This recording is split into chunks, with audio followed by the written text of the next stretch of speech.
What is up, my loves? It's your girl Diamond, and I'm back with my own new review of the Belle Collective. Let's get into it. So we got Lateshia.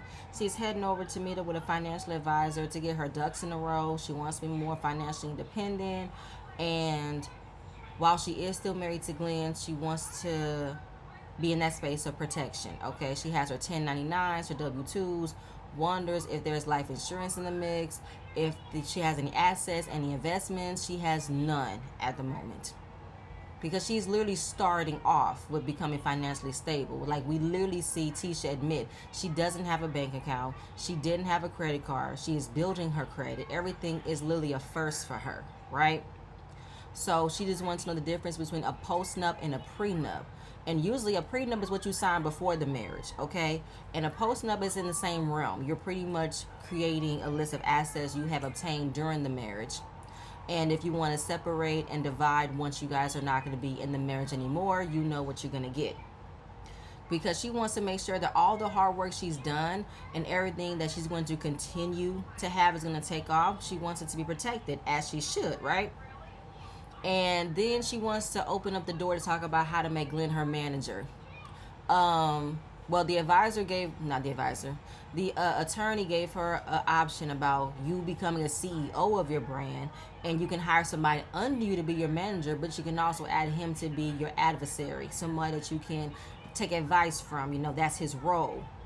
I don't know why we're entertaining this conversation of him being your manager when you don't want him in your business. You want to keep that separate. Why try to appease him? That makes absolutely no sense, Latisha. While I'm happy that you're still continue on with your financial independency, very, very happy with that. But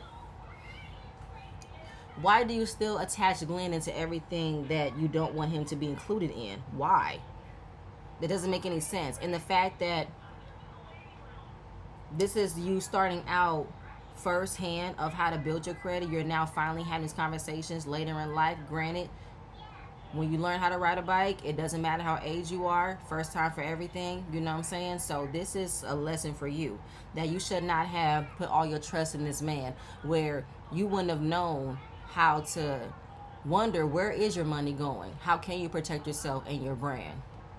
Moving on from there, we got Latrice. She is at a gentleman's club. It is her godson's gentleman club. It just opened, so she's congratulating him, and she invited Marie so she can take her on the walk on the wild side because she wants to know what is up with Marie. You know what I'm saying? And I ain't mad at this change of scenery now. Like, we're meeting at a strip club. I'm not knocking it. And you know what came to my mind? Down in the valley where the girls get naked. If you throw them bands, then you know she gonna shake it. 1, 2, break them. 3, 4, break them. Like, all I heard was P Valley, okay? Oh my God, I need P Valley to come back on my screen. Anyway, and Marie said it has been a very long time since she's been to a strip club, you know? And the first time she went, she had a great time. Latrice wants her to loosen up, and maybe we can find you a man or a woman because you had a little rendezvous when you were a teenager. Do you want to let that be it, or do you still want to entertain women? Latrice really wants her to come out the closet, okay? So Marie asked her before she got married, didn't she date a woman? She said, no, I didn't. Now, Latrice called it deflection on Marie's part because every time she asks her a question about whether or not she likes women, she deflects it and directs the same question back. Well, at least you know how Marie don't like to answer tough questions. So Marie is also trying to understand Shantae's position while being a part of the group, knowing that she is Letitia's friend. She's going to be at Letitia's event all the time. And how are you going to feel when she's coming around? Latrice said, I don't need to feel anything about it. I don't fuck with Shante. I don't want to say anything to her. And I don't need to address anything to her. I have nothing to say to her. Like, Marie wants Latrice to be okay with the fact that Shante is going to be around, but why? Why convince her that she has to deal with Shante when she's not in the group? We have no use of her. We don't want to get to know her. Why are we in the conversation that we need to deal with the fact that Shante is going to be around? Excuse me? Where was all that energy when you didn't even want to give Amanda the opportunity to be around? And she is close to a couple of women on the show. So apparently Latrice recalls Shante not being a good friend to Lateshia because she was at Taste, and apparently she was talking about her to a mutual friend of the time that Glenn was trying to holler at her. When did that conversation happen? And Shante, who were you talking to that you felt so comfortable to address that? And how could you withhold information from somebody that you've been a very good friend to? And you've known the history that she's had with this man, that he has cheated on her countless of times, and he wouldn't stoop to not fuck with any of her friends because he's done that before. That's very interesting. Do I believe it? Absolutely. I do believe it. So Marie wants to host a conversation where everybody can spew out their grievances about Shante, and maybe Lateshia can understand your perspective. My question is, why isn't Marie feeling the way about Shante coming around? Why aren't you concerned about the outside noise coming into the group and starting mess with other people? Like, why isn't that a bother to you? So as far as her wanting to invite, all the Bells for this conversation, she ends up making a comment and throwing shade at Kerri. Like, I guess I'll include her into the group message. And it's like, why are you feeling this way about Kerri? Because she didn't like that Kerri said that Marie was the one who brought the rumor into the group, and she says that Kerri was pussy popping in the handstand, she was lying, and she wants to shift blame onto me. Marie, I'm not doing this with you. You have had a hard on ever since Kerri came around. I don't understand why. She did not throw you out there just to throw you out there. You were the one who told Selena about the rumor in the first place, were you not? And Cliff had admitted that he told Matt and Matt told Kerri. So she didn't backpedal. You've been aware of the baby rumor since you were the one who saw the photo and spoke to Lateshia about it. So miss me with that shit. You are lying right now. You are deflecting that you were the one who brought it up. You were the one who brought it to the group. So miss me with that shit, Marie. Saying how this is the opportunity to see Kerri for her true colors. What true colors? What did Kerri do to you? Nothing. You have used every opportunity you can to come at Kerri, and I don't understand why. And if the rumor isn't real, why are you still trying to blame Kerri? Don't make sense. Then Marie and Latrice throw a stack of ones at the one stripper that's on the dance floor. They have a good time. I like to see Marie and Latrice have a good time and have a nice change of scenery to get to know one another better, enjoy their conversations. I love that, right? But I need more dancers. I need more people. What time did y'all go to this gentleman club? Because it looks pretty dead in there. But we're moving on. So Lateshia is about to meet up with Glenn to eat. Every scene that they've had, they're always eating, right? But before she sees him, she FaceTimes Shante. And Shante did receive a message from Marie about this upcoming luncheon to meet up with the ladies. She says she don't feel comfortable around a bunch of people who don't like her. Then why do he keep coming around? Then she calls Latrice and Tambra the terrible tease because they don't like me. They have very much of a reason to not like you. Did you not see the way you came into this group? You wanted to check Latrice about how she should have figured out a better way to fix her friendship with Lateshia, and then you ambushed Tambra to tell her about her relationship. Make it make sense. Whatever.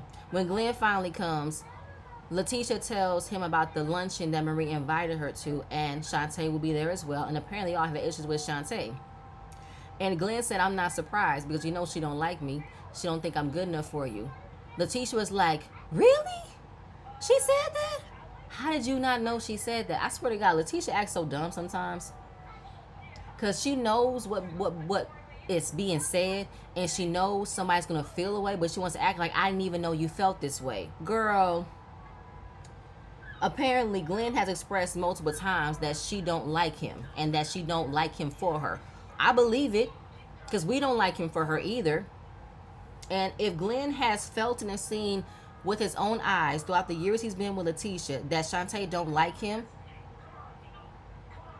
that's not something that's out of nowhere. And Glenn said he don't give two fucks about how Shante feels about his relationship with Lateshia. Yeah, I bet Glenn, because you'll do whatever it takes, right? Moving on. So Lateshia talks about meeting with a financial advisor, and she also asks Glenn, like, what do you have as far as your assets? Like, I know you have retirement. I know you have 401k, but it's like, am I on there? Like, what are things that I need to know? He stutters and says she is on there. I don't believe that she is on there. I think he just said it. But he says his son is on there and his mother. His mother is a beneficiary. And Lateshia was dumbfounded. Was like, what? Your mom is a beneficiary? He don't find it to be an issue because he wants to give his mom everything. He owes her. She raised him along with 4 other siblings all by herself, so he wants to pretty much repay his mama back for raising him. I don't find that to be a problem. You know, you want to make sure your mom is taken care of, but when you left your mom and to marry Lateshia, you leave to cleave. You and Lateshia became one. Y'all have had a lot of firsts together. That's supposed to have been your first thought, to be a beneficiary of your assets. Your wife should have been somebody you should have trusted with your assets. But you don't trust your wife for your assets. You trust your mom. But you want to be all in her business. You want her to trust you, that you are going to do everything you can to make sure she's good. But yet you don't apply that same trust with using her as your beneficiary. Backwards ass shit. And Lateshia is just reflecting on how I never thought about this before. I never thought to have these conversations. You should have been. In the beginning of y'all's relationship, once y'all got married, you should have been having conversations about 401k, retirement, and life insurance. You know what I'm saying? You've been with him since high school. But you made him the primary person who takes care of all those things. You made him in charge of all the money that has come in, that's going to come through and out and all that. You put too much trust in this man. Lord, this is how a lot of women get burnt. Like, this is how you get to that office where you're looking at what you are entitled to have and you have nothing, because you made him pretty much the primary person to take care of everything. You don't know what goes on. You don't know what was taken in, what was taken out, what was paid for, not paid for. You don't know nothing. And he left you with nothing. You want one of those women who was left with nothing because you trusted a man that you claim you love so much, but yet he was supposed to love you and he didn't love you. I can't. Girl. So, while thankfully they do have more than what they started out with, and she just wants to make sure that they keep that. So she talked about the post-nup. He don't like the post-nup. He might as well felt like you want to say you want a divorce. Fuck you, Glenn. And he said he'll walk away from everything, but in the end, you ain't going nowhere. And it's just like, why can't she get any encouragement from him? You want her to always be there and thank you for you trying to change and you trying to be there for her, but you won't give her an inch of trying to see how she's trying to have different conversations with you. She's trying to be on a better page with you and communicate with you. You just don't want to give her that, huh? Then when she's not receiving that same encouragement, she still tries to appease to him about being her advisor, because she talked about wanting him to be her manager with that financial advisor, but an adversary is a different title. You're more like a think tank. And he laughed because he felt like that was a joke. But basically, yeah, you're just getting a title. You're not getting paid for nothing. It's just to give you this title so you can feel important, so you can shut the fuck up. That's all that is. But he said, listen, I ain't going nowhere. You can keep that. And he said in his confessional, if they didn't have a kid together, that would have been the last straw. You cheating on her should have been the last straw. Okay, Glenn, you doing all this talking. You ain't going nowhere. He is not respecting Lateshia's new lease on life. He is not trying to actually understand what it is that she wants in order for them to move forward in their relationship. And I need for Lateshia to recognize right here, right now, you have more to gain than he does. You are the money maker. And I need for you to be on your boss bitch shit like you thought you were doing for all these seasons and really do that shit. Okay? Because if you let him take all that power that he's been having over you, you're going to be another Tina Campbell. I'm saying it right now. I'm not taking it back. He will divorce you before you divorce him. And he will take everything you've ever worked hard for, and he won't give a damn. He'll have the last laugh. No, ma'am. Lateshia, please get your shit together. I really do. Oh, girl. And I hope you're not playing in my face with this shit, Lateshia. I really hope you're not. I'm not playing. I hope you're not playing in my face and you and Glenn are just creating these issues for a storyline. You want me to feel sorry for you and you're not doing nothing to change. Okay, I'm going to move on. I'm getting mad. Moving on. We see Matt. Matt meeting up with his mom for having lunch. I love Matt's mom. She's a beautiful lady. And he is just, trying to figure out how to get Kerri to move forward with her mobile location, right? But he can't be all in on that because he has to take a step back and focus on his own business. You know, he spoke to Kerri and also his mom about how he wants to transition from his job and create his own agency. Well, now he has decided to go ahead and do it. He is going to partner up with somebody he's known for 20 years, and they're going to create a small little boutique around the game of baseball. Cool. Happy for you, Matt, for making that decision. Then he feels like a weight has been lifted off his shoulders, right? And his mom instantly thought that it was Kerri that has been riding his back. And he was like, I'm not talking about Kerri. I'm not bringing her up. In his confessional, he said that his mom will have some opinions, and apparently the only opinions that she's going to have is about Kerri, which really shocked the hell out of me that she wants to paint Kerri as the person that's constantly riding Matt's back, but that's his wife. Why would you have something to say about his wife, somebody you've known for a very long time? Well, apparently, Matt's mom have never really liked Kerri. They have had a stubborn relationship for years. Excuse me? Okay, I don't know if I mentioned this, but this is the mid-season finale, and they're going to return later in June.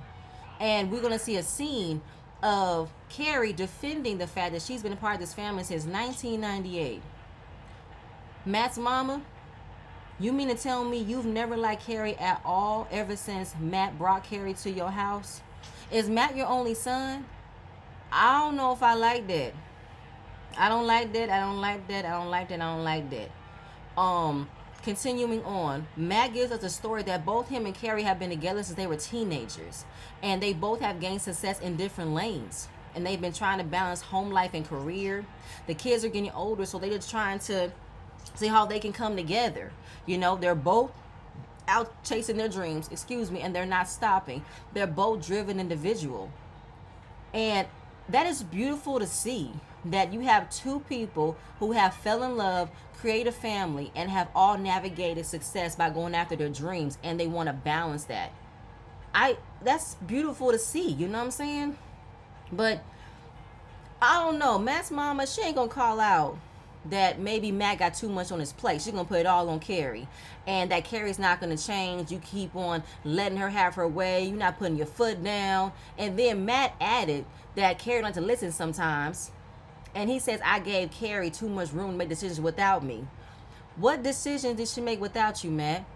What has she said yes to without giving you an update or one of your input? Let me know, because I don't like that you were going along with your mom's opinions about Kerri, like you don't know your wife more than she does. And the only thing that has been a strain in their relationship is the mobile location of where Brick and Spoon is. It's put a financial strain on the both of them. How is it on the both of you? I didn't hear her mention you have been putting in money. I've heard Kerri talk about how she's putting in money. Her influencer money has been keeping that location afloat. So what have you been doing? You said that she don't have to worry about how the bills are being paid at home because you got that. So where is the part where you're also adding to her business that's bothering you so much? Like, I need to understand something. The mom saying that most successful people have had failed businesses. You get up, you try again. So then we talk about their last conversation that Matt had with Kerri and her mom, and how she just cut her loss and closed the business. While she's been trying to do that, the location is put on the market, but it's not gaining any tractions. But they want her to close it indefinitely, and she doesn't want to. She doesn't want to pretty much fire all of her employees. So until she finally receives an offer from a buyer, she's going to make sure her employees are still getting paid. Like, she's doing her part. It's on the market, and it's just not being sold as fast as you wanted to, but that doesn't mean she's not listening to you. That doesn't mean she's not taking your direction of getting rid of it. She just wants to make sure she is completely like doing it the right way. I don't want to close this business and leave my employees left without a job. I don't want to do that. And I feel like y'all not giving her the space or the grace to recognize she is trying to get it done. It's just not going to happen as fast as you want it to. And then Matt wants his mom to give some advice to Kerri because he's been trying to give her advice and she's not listening to him. And maybe if she hears it from you, she'll actually take heed to it, take some direction. You heard your mom carrying on like she don't like Kerri, and you want her to give her advice? You know she's not going to be nice about it. Hell, her own mom wasn't nice about it. And then Your mom said, should I get some boxing glove?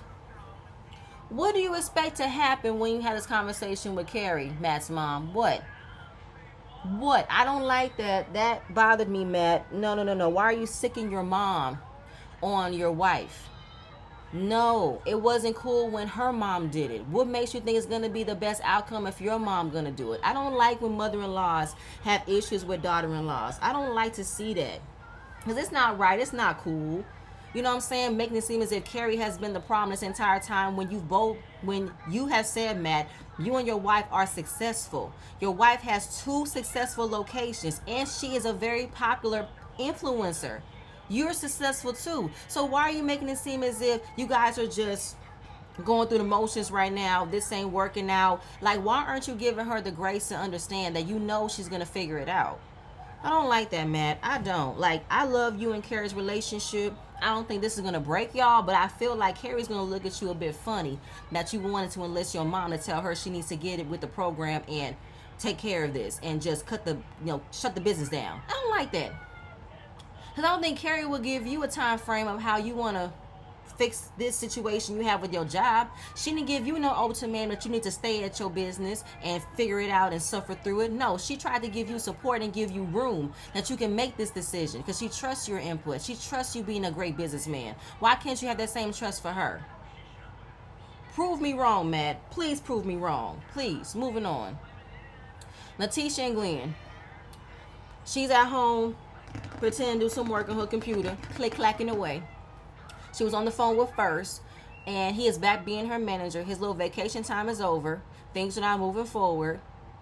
And now she thinks that Glenn agreed to be her advisor, but no, he just agreed because he wants to still be caught up in what you got going on. He wants to be included in your business. So when she tells him about talking to First, he said, First? Didn't you fire him? No, she didn't fire him. She told you he took a leave of absence. Did you not forget that? And then he just says, oh, money over disrespect. Nigga, fuck you.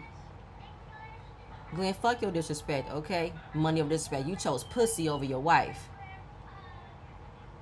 Fuck out of here with that shit. Anyway, so now we're talking about the chain of command. He wants to know, where does he fall under? You're a fucking asshole. That's where you fall under. And she's talking about the name of her brand. Her. God. Then we get to underneath that. You are the advisor. He want to feel away that his name was on the board. Nigga, fuck you. You have a title. Don't worry about if your name is not being recognized. Nobody's going to care about you. Nobody's going to be concerned about where's Glenn's name. So then he takes the board and he wants to talk about branding and networking. You know, you have the network of speaking. What about modeling? She said plus size. He didn't. And he talks about how beautiful she is and he won't change nothing about her. But Lateshia wants to get some work done. She wants to do some chin lipo, full body lipo. He disagrees with that. In her confessional, she said it's a part of her health journey. She has PCOS, so her weight fluctuates. And she wants to pretty much get the body that she's dreamed of. We know it looks like Lateshia has work done before, but now she wants to get other kind of work. And Glenn, he's like, listen, if God can't make you happy, how can I make you happy? Where did that come from?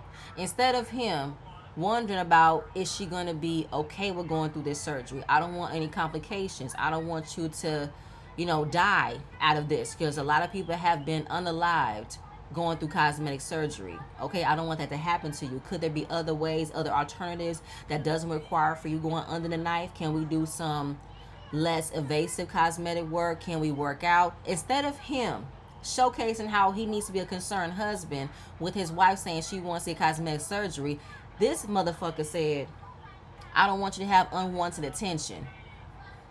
Unwanted attention? That's all you got from that? Okay, because you want her to still be fat and unattractive and unappealing to other men, because you want her to pretty much be thankful that when she was in high school, nobody really liked her. Only you liked her. You want her to be acceptable and be appreciative that at least I liked you. At least I was the one that said I was attracted to you. I was the one who said you look pretty. So accept me telling you that you're pretty. Why you want other men to tell you that you're pretty? Because these other men can probably give her way more than you could. They can probably treat her way better than you treated her. And listen, motherfucker, your black and mild looking ass, you've been capitalizing off of what she has provided for you to go out and be this big man on campus. Because keep in mind, you creeping in other women's DMs, you are probably seeking out women you couldn't get when you was in high school. Women who wouldn't look your way because you too fucking ugly. Ugly ass motherfucker. Let me stop. Because this nigga got the fucking audacity, the fucking nerve to not even try to make his wife feel better about the situation. Not try to understand that. He's so concerned about him. He's so concerned about how he's going to be left out in the cold with nothing to rub together because she's going to be out doing her and looking better. And he can't have that. No. You can't have the baddest bitch around on your arm. No, because men are going to come after her as they should. You allow for other women to come after you. You creep in their DMs. You want to figure out how they can have you, right? Dumbass. Moving on. Apparently, she ended her celibacy strike. No shocker there. She wanted to reconnect. All right. And now, since she gave him the cookie, he is now back on his bullshit. Now he wants to be back controlling. Then he remembers when he was over the road, she used to call him 100 times, asking him, what did I think about this? How do I feel about this? How should I go about this? She said, because I used to trust you back then. Now I don't trust you. I don't trust you with my heart. I don't trust you to give me genuine advice. I don't trust you to be 100% loyal. That's why. He asked the same question I'm asking. Then why the fuck is he still here?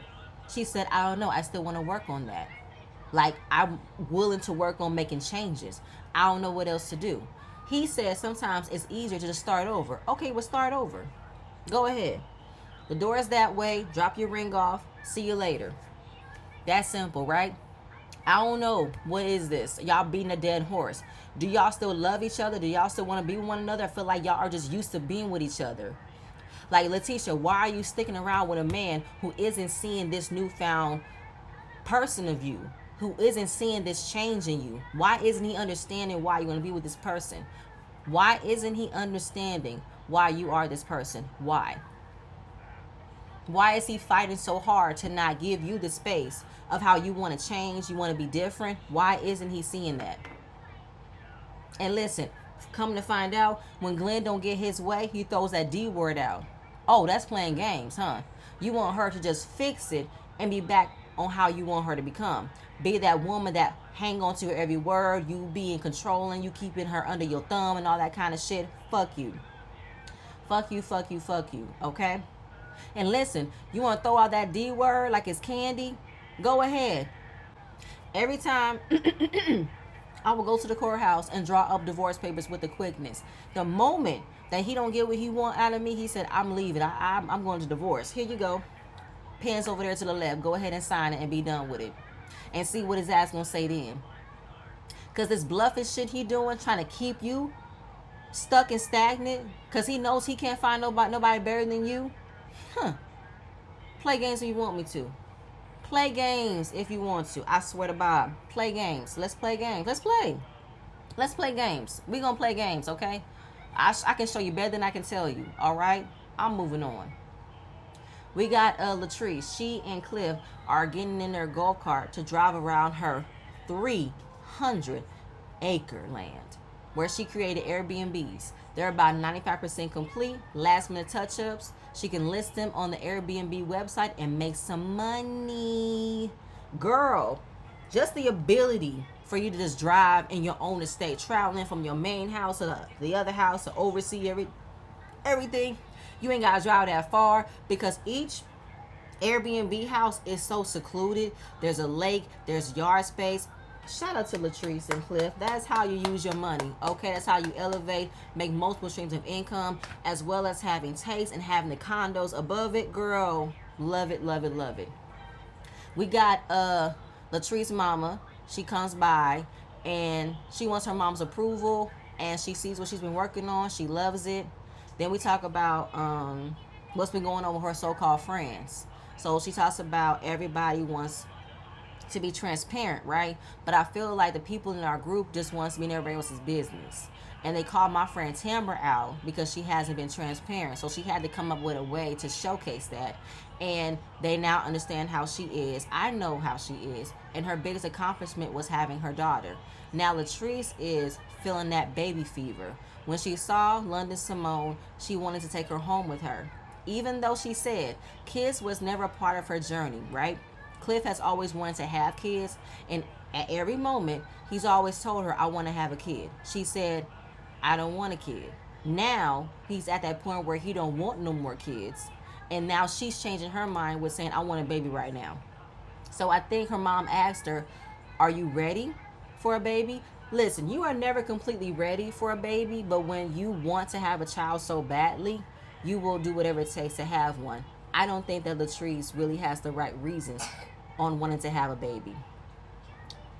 Because then we go on to the double date she had with the Pearsons, and he made a joke about having a vasectomy, and that hurt her feelings. She didn't like that. So then she's reflecting on how she was raised and how, she left their father and she had to make sure she took care of them. There were moments where they were living house to house. They struggled. They were in the hood. They're not in the hood anymore. They just experienced so much. Her mom said, I had to do the best I could to raise you.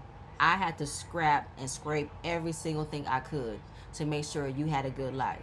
And what you told me you're going to go out there, you're going to be somebody, you're going to make something out of yourself. You went to college and everything, and look at you now. I'm so proud of you. We all know how Latrice has a hard time with expressing herself to her husband. And when she really is in her emotions, she starts to cry. She thanks her mom by telling her how proud she is. She has been waiting for a long time to hear those words. And knowing that her mom is proud of her, that means she did her job. And then she still believes that Cliff could be a great father. And maybe her mom can convince him that he should give the idea of having a baby another chance. Latrice, I'm telling you right now, Cliff says no, he says no. He was in that space all those years ago. And keep in mind, Cliff was already an old man when you already was with him. And when you guys came on the show, he was still an old man. Years have passed by. He's an older man. And you really think that he wants to have a child now? Oh, no. That time has passed. That ship has officially sailed. And again, your reasons of wanting a child is not going to be enough to make you happy. You want a child because you don't want to be alone. You want somebody to be there for you so you don't feel alone once Cliff might leave you, he might go somewhere and you're still holding on to that, and you want a baby to kind of cover that void. It's not going to cover that void like you think it is. Because once you have that child, it's going to be your child, your responsibility. It's going to be harder for you. So I don't know why you think that your mom can change his mind, and how you said that Cliff values your mom's opinion so he doesn't value yours. And how she has expressed she is very vulnerable and afraid to speak her mind when it comes to her husband. I feel like because he's not going to give you that emotional space of expressing how you feel, and he's not going to respond the way you want to respond. He is a man of a different time, a different generation, where he doesn't have that emotional intelligence you want him to have. And you know this about him, but you want him to change because you're thinking differently. I don't know. I don't think that that's going to work in my opinion. But I do think that you need to talk to somebody as to why all of a sudden you want to have a baby, and talk about why you can't express your feelings. Because shout out to Erica De Niro. She said since Latrice has all of this land, she needs to just run into the woods screaming naked and just scream at the moon. Just scream in the moon, howl, scream, cry, let it all out. And I agree with Erica De Niro. Let it all out. Just scream. Let it out. Because she holds it in so much. It's like her body is literally like malfunctioning. We're going to move on from there. We got Glenn. Glenn has his own fancy walk up for him to have his own scene, to meet with his own attorney, to understand what a post-nuptial agreement is. I don't like y'all giving Glenn this much free space and airtime or whatever. He don't like the fact that Lateshia is gaining all this information without him. But look at what you're doing. The same thing. And he's been with his wife for 18 years, together for 23. He just wants to know, what is a post-nup agreement? The attorney said a post-nup agreement is pretty much what is defining all of the financial responsibilities and assets you guys have that could be evenly split, whether for a divorce or a separation. But it doesn't have to lead up to a divorce to have a post-nuptial agreement driven up. Is there a reason why? Is there a divorce happening? It left on a cliffhanger of Glenn not answering. So maybe when the show comes back, we're going to get an explanation as to why he's going to say yes or no, there is a divorce, or no, there's not a divorce. We'll see. So we move on to the last scene, which is the ladies all meet up to discuss the outside noise, including Shante. Kerri said, I cannot believe that hater Marie want to call me a flip-flopper in our group chat. Baby, you want to be witty, but I rule the game of tongue, okay? I'm pulling up my Louboutins, not my flip-flops. Let's get into it. So Selena was there. They're gushing over her new teeth. Marie headlines the conversation about how she spoke to Latrice. She took her to the strip club. They were discussing how they want to move forward with the collective. And we were being very open and honest about wanting Tambra to be open more. And she did let us in. She introduced us to her daughter, which was a very good sign for us moving forward. And we want to keep being in a collective. We want to keep on being in a good space. And we want to eliminate the outside noise, right? So, noticing Latrice isn't there. Marie knows why Latrice didn't come, because she spoke to her about inviting Shante to this conversation, and Latrice said, I'm out. Marie kept that information from the rest of the ladies because she still wanted them to come, and she wanted to introduce Shante to the fold as well. Yeah, that's not cool, Marie. That's a setup. It's messy. You wanted a scene and you made a scene, but okay, keep in mind, when they ask you why didn't you tell them, keep in mind you need to be accountable and honest about what your reasons are. So Marie wanted to give off the example about how we need to move forward accordingly while Shante is around. Shante and Lateshia have been friends since grade school, and we cannot ice out Lateshia because we don't want to be around Shante. When Lateshia has an event, are we not going to show up because Shante is there? And Lateshia said, well, I showed up to Latrice's give back giveaway, and Amanda was there, and I showed them I supported it. Okay, well, can we apply that same logic with bringing Amanda around then? So if you swallowed your feelings to still be around Amanda for a good cause, then bring Amanda around so we can have everybody be on that same type of energy of showing support no matter who's around. Let's all do it then. And Tambra said, listen, I know that's your friend, and I told y'all, the first time I ever sat down with her, she fed me bullshit. And for somebody who's with your friend, I've heard she's spoken about you. And that's not a friend. Because she mentions a time where Tambra mentions that she had heard that Shante said that y'all were broken up. Y'all just got back together because she got a new house. And you wanted to do some things for her house because she said you needed some money because you were broke. Then she said you borrowed money for your reunion dress because you were broke. And the flashback of that royal velour blue dress she wore last year's reunion, that's shade. Like, is that true that y'all gonna instantly put out the dress she supposedly borrowed money for? That's crazy. Now, Lateshia said that she don't know where this information came from, and it is not true. But while this has been your friend for many, many years, we don't know her. We don't know what kind of attention she has with being around us. She hasn't shown us anything different than being a messy little bitch, your little minion. I don't know. I believe her. And I'm not liking Lateshia's energy. Like, she's not as appalled and shocked for what Tambra just said. You were more shocked when Latrice accused you of trying to get information from her employees, and you fought to the dickens to clear your name up. Why aren't you having the same energy for what Shante might have said? So everybody agrees that they need to eliminate outside noise, right? Let's keep things in our collective, okay? And again, why are we putting so much effort into bringing Shante around when there was no opportunity for Amanda to be around? Let's keep it fair on all sides then. Both Amanda and Shante have the same reasonings for coming around, bringing mess, starting drama. And y'all liked that. And I liked it. And I want to see it happen. So then, Shante walks in. Marie says she invited her. I saw the look on Kerri's face like, what you mean you invited her? Why is she here? And Tambra was not here for it whatsoever, okay? Once Shante sat down, Tambra got up. She said, I'm not sitting with this fake ass bitch. No, I'm out. Because we were just discussing eliminating outside noise, right? And now we're bringing the outside noise right here, right now. I'm not doing this. I'm not. And I'm on Tambra's side. How are we creating outside noise when we don't want outside noise? And Tambra was like, listen, we can't move forward with the collective if we are inviting outside noise. We have a Belle who don't want to come around because of outside noise. And the outside noise is Shante. She's not a Belle. I'm sorry. And then Shante wants to start with Tambra because she's standing up and accusing her of why all of a sudden you want to stand up now, like she didn't stand up before. And Tamara's like, yes, you're right. Now I'm standing up. I am standing up, okay? And then they're trying to separate them. And they call her West Side Tam. I'm here for West Side Tam. She said, I'm not trying to give you no spotlight. You're not a Belle. I'm not giving you that moment. And I'm not doing this. I'm not. This is bullshit. And if Latrice isn't here, then I shouldn't be here because that is somebody who has consistently checked on me when I was going through what I was going through with my father. So I am leaving. One band, one sound, okay? And then I see Kerri trying to tell Shante what was said because Jackson is very small. Shante saying what that's not true, that's a lie. I need more of an explanation, okay?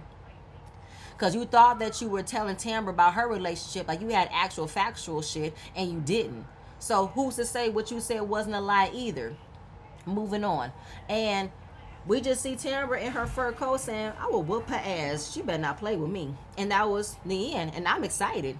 I cannot wait to see what else is going to happen. We can't wait. We got more coming up. You know, Marie going to confront Kerri about how she feels. Selena's going to talk about her wedding troubles. And then we got Matt versus Kerri. And then Kerri's mom going to get into the mix. It's a whole lot. And I can't wait. Because we all know Belle Collective has never been on for no more than maybe 9 episodes, right? The fact that we are now going to have more episodes, y'all definitely went back to the drawing board and heard us when we needed more throughout this season. And now we're going to get more throughout this season. Happy. But y'all, that's it. That's all I have. Please stay tuned for the next video, and I'm going to see you guys later. Bye.